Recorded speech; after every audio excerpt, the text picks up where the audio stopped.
All right, lesson 4.5, our practice challenge. This is different than the other ones that are simply using fractions.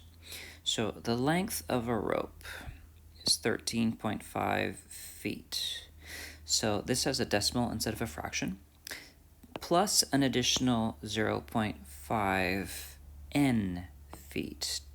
So here's our variable.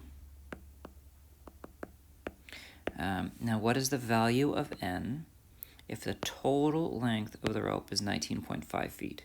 So I need to actually write this out as I'm reading it so I understand. So the length of a rope is 13.5 feet. So we start with 13.5, and then I'm not going to put the feet just to make it for clarity's sake, plus an additional 0.5 n. Let's make that neater, 0.5 n. And that is going to equal a total of 19.5 feet. So here we have the decimals instead of fractions. In order to solve this, I need to isolate the variable.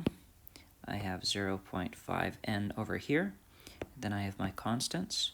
So I'm going to subtract 13.5 on this side. So if I subtract 13.5, that is going to be 0.5n is equal to 6.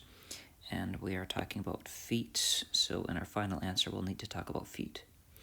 Then 0.5n I can multiply by 2 to get n. Whatever I do on this side I have to do over here, times 2. So n, oops, that's not right, n is equal to 12.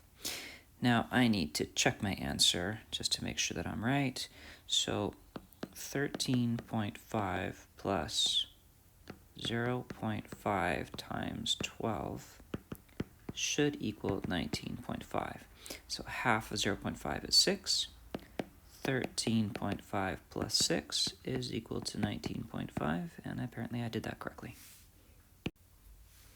So that is, just to check, we have 0.5 times 12 is 6, 13.5 plus 6 is 19.5. So the final answer would actually be n is equal to 12 feet.